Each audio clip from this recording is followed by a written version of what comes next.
And the last piece of DEI is inclusion.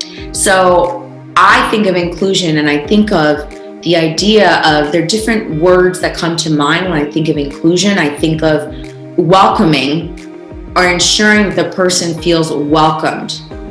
Ensuring that the person feels, the individual or individuals who are invited in because they think differently, they offer value to the organization.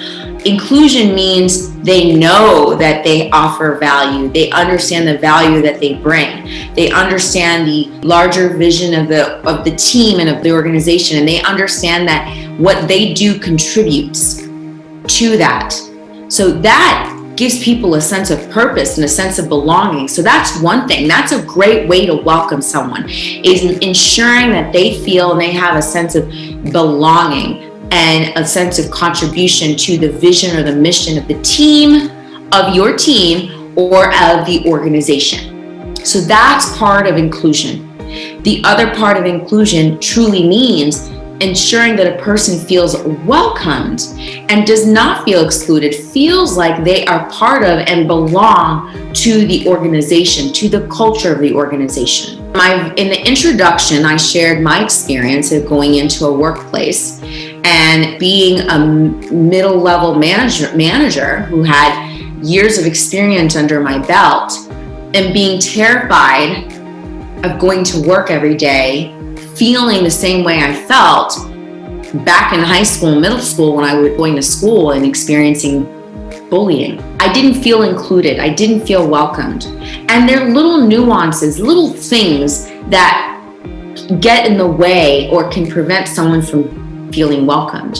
One obvious one is when they're the only one that looks or thinks like them. See, on the flip side, we might see them, that person who is diverse, who offers a diverse perspective or offers diversity and representation physically or culturally, and we might think, yeah, we've got more diversity.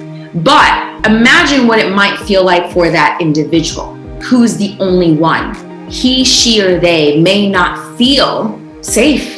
They may not feel comfortable. They might respond by overcompensating or undercompensating in their performance. So that was one of the reasons why I was terrified of going to work, because there was no one that looked like me. And for anyone who doesn't understand that, I want to challenge you to flip the script and imagine if you're the only person that had your skin tone, your skin color belonged to your race, your gender, your ethnicity, and you walked into work every day and no one looked or resembled you.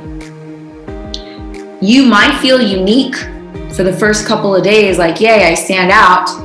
But then if the majority of your life, you always have been the only one, and between going to work every day and going home, you're still usually the only one, how would that feel?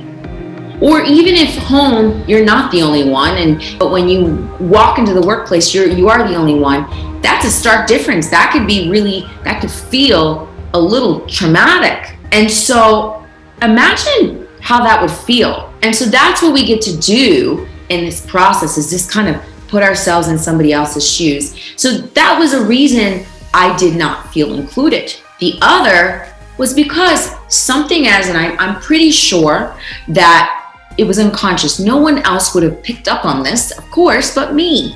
When I walked into that office every day, there was hip hop music, and hip hop music is traditionally associated with Black people. It's historically associated, it's part of the Black culture. And so here I am in this workplace where the majority of the people, 98% of the people, are white, and I'm one of the only Black people, one of two or three, and they're blasting hip hop music, and sometimes the N-word is bleeped out and sometimes it's not, and I can hear it. And the closest association anyone could possibly have with the N-word would be me. I'm Black, right? The N-word is historically associated and was used as a defamatory towards Black people. So I felt incredibly unsafe. I felt incredibly uncomfortable.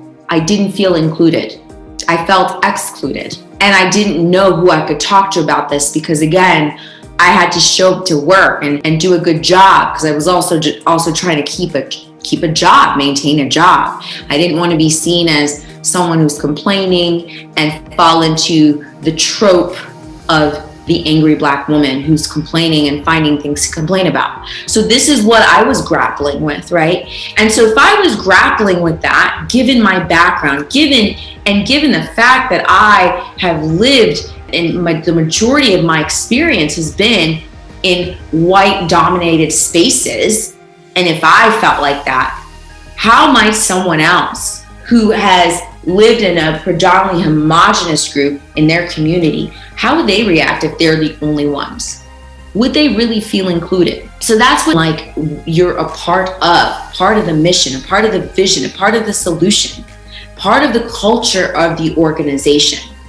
And the last piece around inclusion is really about understanding and active listening. Inclusion is really listening to the other person, allowing them to feel like their voice matters just as much as everyone else's. Because if we bring and we invite diversity of thought, of physical and biological attributes, of culture, we do all that, and people lead differently, and we do all that, but then we invite all of these individuals in, and then we make it seem like, yeah, but this is the norm, and we don't care what you have to say, but you have to follow our way or no way. Well, then the person doesn't really feel welcome. They don't feel valued. So it behooves us to learn to hear the other person or other individuals, allow them, if we really value their unique perspectives, then we have to value their unique voices and let the room be filled with all of these unique voices. That is what inclusion really looks like.